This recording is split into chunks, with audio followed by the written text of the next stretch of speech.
Hello, and welcome back to the Caliphs, the rise and fall of Arab power. My name is Zaid Wahab, and we have a lot to talk about today as the civil conflict within the Caliphate boils over into war once again. It won't be as easy for the Hashemite Caliph this time around though. Unlike the Meccan faction, the Syrians were led by a single Qurayshi chief, and he was a capable Umayyad dahiya with an experienced army and a bone to pick. As the umma's unity began to crumble, old social dynamics resurfaced, and we will spend some time introducing these so that we can better understand the budding conflict in episode 14, The First Fitna.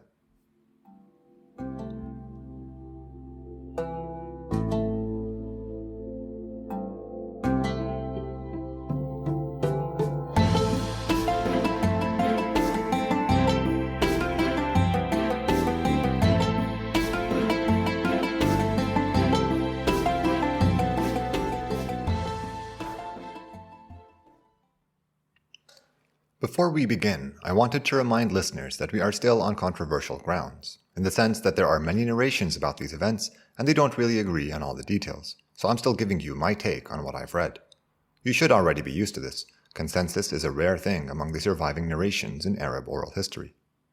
Another thing I'm sure you've noticed by now is that things have really kicked up a notch since the third caliph's murder in the capital, and indeed the Arabs will come to refer to roughly all the disunity that ensued as the first fitna. The term fitna translates as sedition or civil strife, but it has many other connotations in Arabic, and I will keep that wider discussion for the glossary. I only mention it because, as you can probably tell from the word first, it will occur again and again over the course of our podcast. The battle we are about to discuss was the most important of this confusing and transformative period for the Caliphate, and by far its deadliest. So, we ended last time with the Caliph deciding to reside in Kufa while he tried to bring the Syrians back into the fold. But before we get into the conflict between Syria and Iraq, we need to take a look at Egypt. As long as the Caliph controlled Egypt and Iraq, he had Syria surrounded, and Muawiyah could not realistically hope to beat his forces back on both fronts. Ali had picked the popular and capable Qais ibn Ubadah to govern Egypt, and the new governor had reached an understanding with some pro-Uthmanid folks, whereby they withdrew to Alexandria and promised not to cause any trouble until they were good and ready to pledge their allegiance to Ali as the new caliph. Meanwhile, Muawiyah had fellow dahiya Amr ibn al-As on his side. Egypt's conqueror and first Arab governor had a perpetual obsession with regaining the province, and he was constantly reminding Muawiyah that his first move ought to be about dealing with its support for the caliph. He did a lot more for the Umayyad cause though, and almost all our sources credit him with managing the Syrian propaganda effort to prepare popular sentiment for a war against other Muslims. Since his arrival, the public eulogizing of Uthman, common after prayers, gave way to cursing his killers, then those who helped them, and finally to naming and cursing each of Ali's governors and commanders, including the caliph himself. Now remember, these oral histories do terribly during controversial times, so it's pretty hard to make sense of the timeline. Some narrations are convinced of Ali's guilt and say he was cursed the moment Uthman was killed, others that Amr had nothing to do with it, etc. Describing some of the elaborate stories we have about Amr in Damascus at this time isn't really worth it. There is a nice one of him duping a revered local hermit into excitedly cursing Ali at the mosque, but now's the time when he's really making good on that reputation as a dahiya, is all you need to know. So now that things were getting heated, Muawiyah took Amr's advice and the two resorted to the war which Arab duhat preferred the best, a war of words. There are many letters between Qais and Muawiyah quoted in the sources, and it is at times difficult to tell which are authentic and which are fabricated. We're told that Muawiyah started with threats, and Qais, who comes off as both eloquent and disdainfully angry, replied with the same. Muawiyah tried bribes, and Qais hit back with some fierce insults. Using appeals to tribal honor and righteous vengeance did nothing to sway the new governor, who seemed confident in his position and conduct. Sensing that the letters were going nowhere, the Duhat resorted to a more resourceful stratagem. Muawiyah had made no secret of the correspondence between Fustat and Damascus, and after the last letter arrived from Qais, Syrian preachers were suddenly asked to no longer curse Qais at the mosque, nor imply his association with Uthman's killers in any way. Rumors began to emerge, no doubt encouraged by the wily Duhat, about a secret pact between Qais and Muawiyah, and it was not long before these rumors reached the ears of those around Ali bin Abi Talib. It was his cousin and latest governor of Basra, Abdullah ibn al-Abbas, who first fell for this 7th century version of fake news, telling the caliph that he believed Qais had been compromised. Muawiyah had apparently been sending letters to everyone in a position of power, Abdullah included. While I didn't get into this during the Battle of the Camel, some of the explanations for why al-Zubayr suddenly left the battle before it began claim it was because of something Muawiyah had said in a letter of his, but the details are a bit convoluted, so let's not get into them further. The point is, Muawiyah knew what Arabs needed to hear to spur them into action, and he had no problem piling compliments, threats, or promises into his letters. Abdullah had heard about Qais going easy on the pro-Uthmanid remnants in Egypt. He'd heard about the letters going back and forth between Fustat and Damascus, and now he was being told that Qais was no longer a propaganda target at Syrian mosques. He repeatedly asked Ali to remove Qais before he flipped, and to replace him with someone even closer and more trusted. The caliph did not give credence to these rumors at first, but as the chorus denouncing Qais around him grew, he sent his young stepson Muhammad bin Abi Bakr to Fustat. He was to hand Qais a letter from Ali summoning him to Kufa and then to replace him as governor. There is a lot of disagreement on the timeline, which I've noticed begins to spike every time we discuss Egypt, and the best estimate I can provide is February of 657.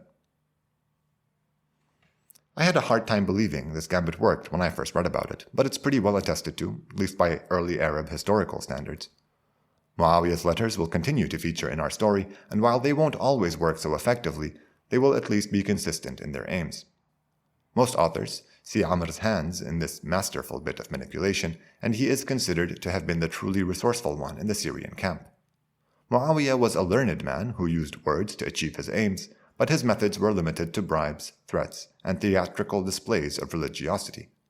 His reputation as a dahiya was more bluster than substance, but with Amr by his side the two could do some real damage, and their alliance was beginning to pay off handsomely for the Syrian camp. It is time to introduce a new dynamic to our already complicated story. I've been trying not to overwhelm listeners with too many details, but there is no avoiding this discussion, and while it will be most relevant later on, it already wields some explanative power by this point in our story. If you have an excellent memory, you may remember that towards the end of the very first episode, I mentioned that the Arabs broadly thought of themselves as falling into two categories, northern or southern, known to them by tribal lineages as Adnani or Qahtani. Here's the rough idea. According to Arab lore, all the Arabs are descendants of the biblical prophet Abraham, and Adnan and Qahtan were two of his many grandsons. Qahtan went south to Yemen, where his descendants flourished as a settled people, building dams for agriculture and so on. Adnan instead chose to stay in the desert surrounding the shrine built by his ancestors, the Kaaba, and thus he fathered the nomadic desert Arabs. Now things weren't perfectly clear-cut. One of Adnan's children goes and lives down in the Yemen, and Qahtan's descendants keep spilling out into the desert regularly, but basically, if you, and maybe more importantly your roots, were nomadic all the way through, then you were probably a northern Arab, Adnani. If your lifestyle included towns, some foreign religion, agriculture, or cousins down in the Yemen, then chances are you were Qahtani. The Ghassanids and Lakhmids that inhabited Syria and Iraq respectively before Islam were both considered Qahtani Arabs. It didn't matter that they were geographically further north than the supposed northern Arabs. The Arabs traced the ancestry of these tribal confederacies up to Qahtan as their lifestyles were less nomadic and therefore automatically Qahtani. Despite having been united by their new faith, these differences remained relevant to the Arabs, and they were about to resurface now that Islamic unity was ebbing. Going forward, I will refer to the two factions as Adnani and Qahtani, though I will still use Yemeni to refer to the Qahtanis from the south of the Arabian Peninsula. One way the Adnanis were already preferred over the Qahtanis was through Uthman's many marriages. I mentioned how the caliph had utilized the institution of marriage primarily in its tribal function, using it to tie himself to most of the prominent and influential Arab tribes. As Adnani himself, it was only natural that fellow Adnani tribes loomed larger in his mind, and they benefited more than their Qahtani counterparts. Uthman's marriages to Yemeni Arabs were limited, as he only bothered establishing ties with their biggest and most noble tribes. He had given one of his daughters in marriage to Al-Ash'ath bin Qais, the Yemenite tribal chief of the Kinda, whom he also placed in charge of securing the tribute around Azerbaijan. We mentioned Al-Ash'ath towards the end of our last episode, but he will play a much bigger part in things today, so try to keep him in mind. He was the head of the main Qahtani tribe which once upon a time had led the old confederacy protecting the state of Himyar, so think of him as the ultimate Yemeni tribal chief. Apart from Al-Ash'ath, however, Few Yemenites felt any kinship with the fallen caliph, and they now largely supported Ali bin Abi Talib. Some sources say that Al-Ash'ath was tempted to join Muawiyah when the Syrian governor wrote him, promising to make him lord of the Yemenites, but after considering it he realized that his men could not be asked to stray from Ali's camp due to the growing enmity between Qahtani and Adnani tribes. I already mentioned that the Arab tribes around Syria were all considered Qahtani, and due to his position as governor of the province, it was important for Muawiyah to make allies of these local power bases. He married a daughter of the tribal leader of Kalb, a Christian tribe that had been a fixture in the Syrian landscape since before Islam. Like many local Monophysites, they had stayed neutral when the Muslims conquered the land, and now felt free of the increasingly oppressive practices of the Byzantine state or church. One final comment on this dynamic before we get back to our story. Last time I told you that the man Ali first sent to Muawiyah was a friend of the Syrian governor, the idea being that maybe he'd set aside his claims to vengeance and join the Ummah if the request came from a trusted source. Well, that ban failed, and upon his return, Malik al-Ashtar openly complained to the caliph that he wished he'd have sent him instead, because only a man like him could have dealt with Muawiyah.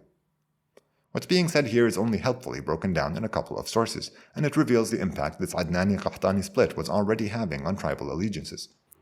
Malik al-Ashtar wasn't any Qahtani, he was a kind of Qahtani superstar, and even the men loyal to Qahtani tribal chiefs like al-Ash'ath bin Qais looked up to Malik and took pride in his fierceness. If Ali had sent him to Muawiyah instead, the governor would have been put in a position of weakness, as hurting Malik would have cost him all but his closest Qahtani allies. It was a missed opportunity, however. Now that Ali's messenger had gone back and forth with no resolution, the idea that these two men were somehow peers, each with a legitimate reason to go to war, had begun to take hold. Okay, after this long and important aside, let us now return to our narrative. While the previous caliphs could issue orders and have all the different tribes collaborate and compete to fulfill their commands, things were much more fractious now, and Muawiyah and Ali had to appeal to tribal chiefs individually. Those who had already pledged their allegiance to either of the two contenders could be relied upon to fight for them, but the largest tribes spanned and fractured across both Iraq and Syria, with each handful of clans following a leader from among them. Muawiyah and Ali now reached out to all of these tribes, and in the sources we sometimes find quotes from the letters they wrote. Muawiyah's are about 90% bribes and promises, the rest being either threats or emotional appeals to honor or glory. Ali's letters feel more like sermons, with his requests couched in terms of moral or religious duty. This contrast will become a recurring theme. Muawiyah had no problem promising sticks and carrots, whereas Ali would remind the addressed that their real sticks and carrots would await them in the afterlife. After calling on all the men they could muster, the two powerful elders of Quraysh were ready to face one another. Muawiyah had nothing to gain by leaving his lands, so it was Ali who planned the offensive. His armies would follow the Euphrates northwards and then cross west into Syrian lands. The first obstacle Ali's troops encountered was crossing the massive river. The town of Raqqa was under Syrian control, and its inhabitants feared potential reprisals if they allowed the caliph's armies to cross. Sympathetic to their plight, Ali ordered his men to keep marching until they found another crossing point. Catching up with them a short while later, we are told that Malik was enraged at how casually these nobodies had dismissed their caliph.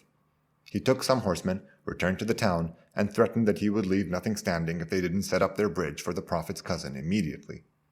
He didn't need any of the colorful threats he deployed. His name was already infamous in Syria. The people of Raqqa bound all their boats and rafts together, forming the bridge which they had denied the caliph, and Malik retrieved the rest of the army to cross over.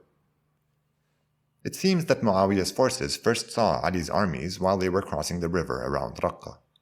There were no immediate confrontations, but the Syrian armies now began to mass in nearby Siffin.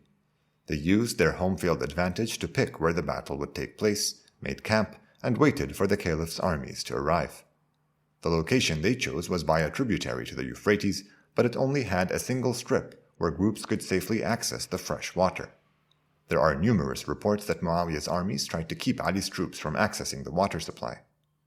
Few sources adopt an "it's all fair in love and war" attitude, and most consider it a cowardly and un-Islamic move. For their part, the Iraqi armies were not as well rested as their adversaries and definitely did not expect this near scandalous type of hostility.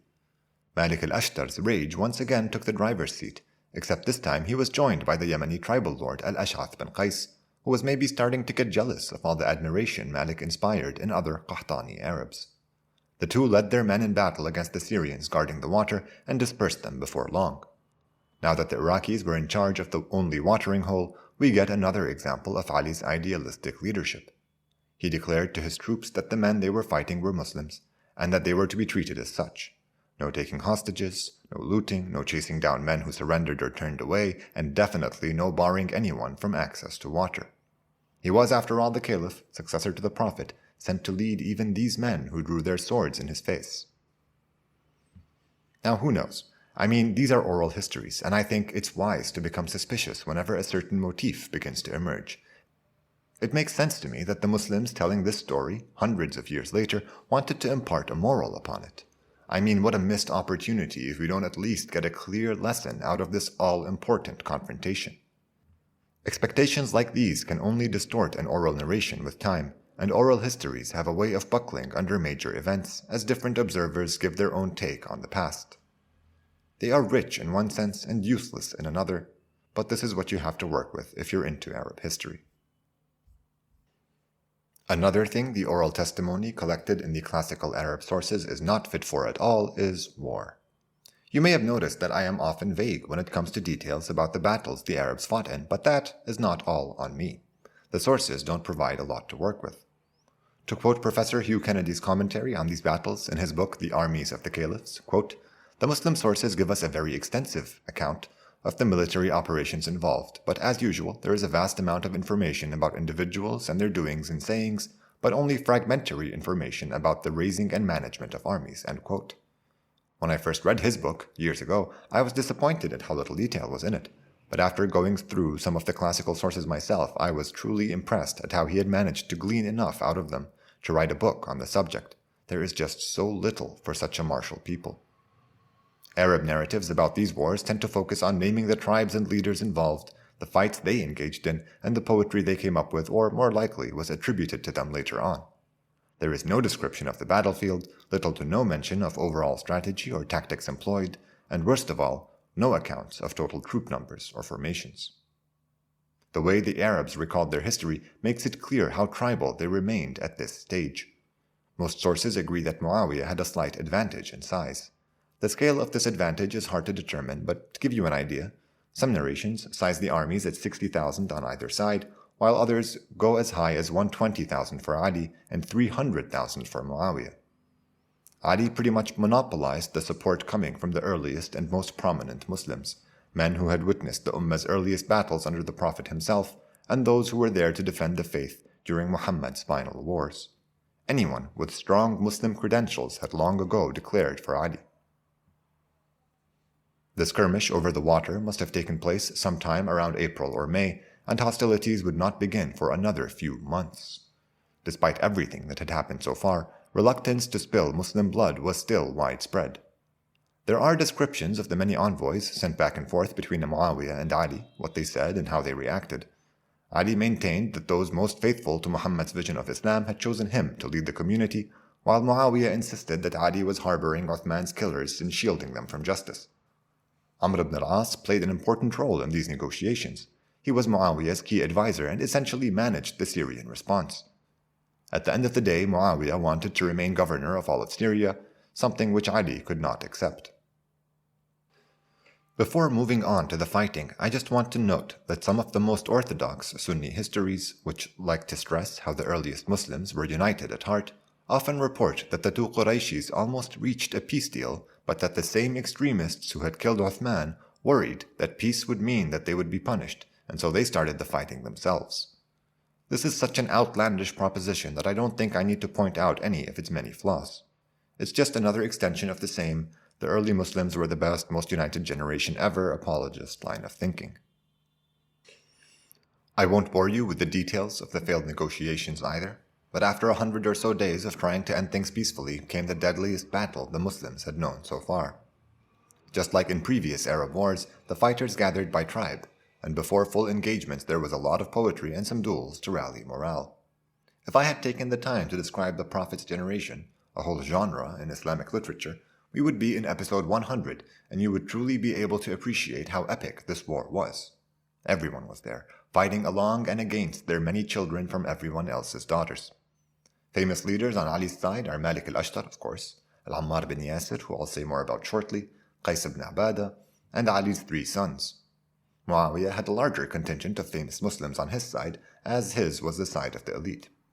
Now remember, the best and most famous Muslims were all either dead or on Ali's side, but their children, the children of these notable Qurayshi men, were more often on Muawiyah's, and so there we find Abd al-Rahman ibn Abi Bakr, Ubaydullah ibn Umar, and Abd al-Rahman ibn Khalid ibn al-Walid. Generally speaking, the days started with dawn prayers, after which the men of each tribe or clan would gather and psych themselves up with battle cries, poetry, and banner waving. Leading men from either side would face each other in one-on-one combat with their kin cheering them on, and in the first few days of the battle, these duels would grow into larger skirmishes without ever devolving into an all-out war.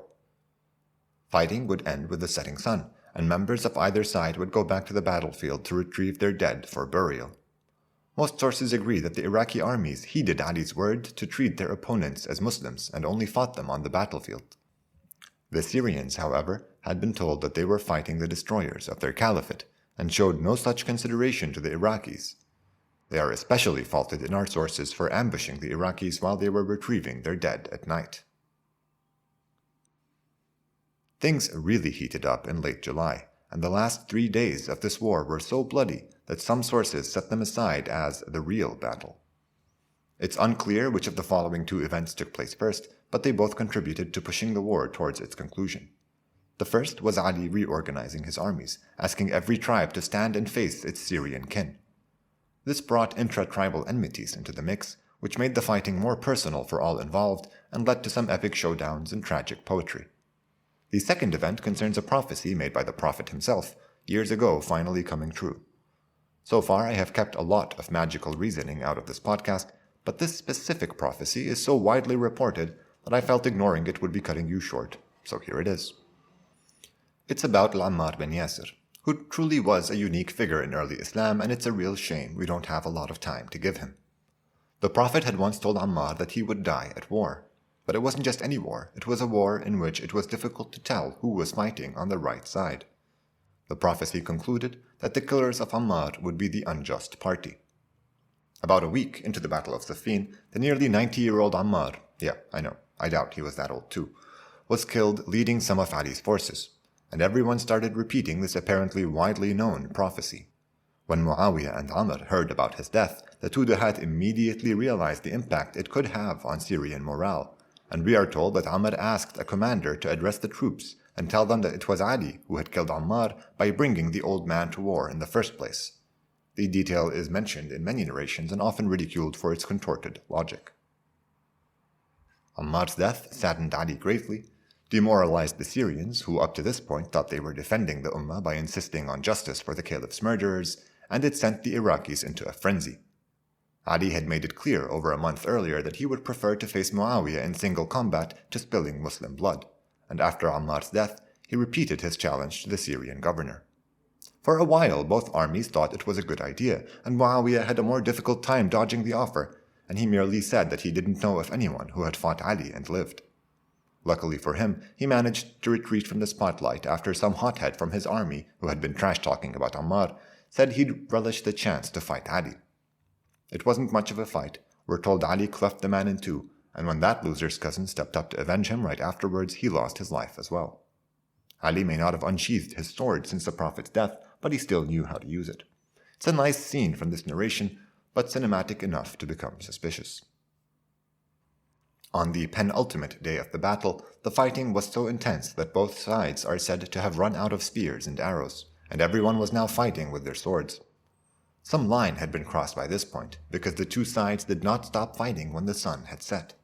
They fought all through the night, and by early morning Malik al-Ashtar, who had played a huge role fighting this war for Ali, was beating the Syrians back to just a short walk away from their governor's tent. Muawiyah must have realized he had lost the war around then, but luckily for him, his now trusted advisor Amr ibn al-As had an idea that, in his words, quote, could only unite our ranks and divide theirs. He sent orders that all Syrian warriors should rip pages out of any available copies of scripture, impale them on the tips of their swords or spears, and then they should wave them high and wide, declaring to their fellow Muslims, "Let God's word decide between us." I know this sounds strange, but we covered something vaguely similar to this last time. Before his battle against the Meccan faction in Basra, Ali had a young man stand between the two armies and read aloud from the Quran as an attempt to unite the warring sides under their common faith. I'm just speculating here, but Amr may have reasoned that his latest gambit was similar enough to make it seem hypocritical of Ali to turn it down. I mean, if the caliph had once said that the Quran could resolve matters between two armies, he couldn't just turn around and deny it now, right? Anyway, I'm sure you'll agree that it's one thing to appeal to faith before a battle, and an entirely different thing to do so after what we are told were literally days of vicious, non-stop fighting. I sympathize with you if you're still confused, but nobody was more confused by this than Malik al-Ashtar. He was at the vanguard of the Iraqi troops, mere hours from reaching the Syrian position once and for all, when a panicked messenger from Ali suddenly appeared, ordering him to stop fighting and to return to the caliph's side. When he got there, he was greeted by the surreal sight of scores of Ali's own troops surrounding the caliph with their swords drawn, practically holding the man hostage. Amr's gambit had worked beyond all expectations. Ali's armies weren't merely divided, but a majority of his troops were now threatening the caliph with violence if he did not submit to the arbitration being proposed by the Syrians. Ali pleaded with his subjects to listen to him, telling them that there was no chance that Muawiyah and Amr had any interest in what the Quran had to say about anything, that they were just cynically using the holy word as an excuse to escape defeat. But apparently, only Amr ibn al-As knew how to sway Arab minds, as Ali's troops would no longer heed his command. This was a terrible turn of events for Ali, but maybe not all was lost. Maybe this was just a weird, face-saving surrender. Surely, if Ali and Muawiyah debated the matter in front of the armies, it would be clear for all to see whose claim the Quran supported. After all, Ali's knowledge and mastery of Islamic jurisprudence was quite literally unmatched. He was the judge in Medina, ever since the Prophet's passing, and people came to him for help determining what the right thing to do was. Amr's craftiness became more fully apparent as details of the proposed arbitration came 4 days later, and any hopes of quickly trumping Muawiyah in a public debate vanished. Amr and a few hundred from his side met the Iraqis, and he delivered to them the following proposal. Each side would pick someone to make its case, and the two would meet next Ramadan, about 7 months later, in a place equidistant from Kufa and Damascus to determine who would lead the umma. In the meantime, Muawiyah would continue to govern Syria, and Ali and his troops would have to return to Iraq. Take note of the intentional symmetry being crafted. The whole proposal is basically couched around how the two have equal claim to leadership. Another less noticeable innovation was the subtle distancing of Muawiyah and Ali from the issue at hand by framing it as a conflict between the Syrians and the Iraqis, as if those two couldn't decide who should lead the community. This definitely worked to Muawiyah's favor, as it made his unfavorable contrast to the Prophet's cousin less relevant to the matter at hand. Also, the Syrians were actually united, and as they had been for decades now, whereas the Iraqis were just the tribes recently put together by the new caliph, and fighting on his side was one of the few things that they all agreed upon. Now this is a ridiculous offer, no? Nobody in their right mind would accept it. Ali would have to be insane to say yes. Which is why this offer was not made to Ali, but to the Iraqis. And who was to say who represented the Iraqis? Al-Ash'ath bin Qais, the Yemeni tribal leader of the Kinda, was there, and he is said to have immediately accepted this offer.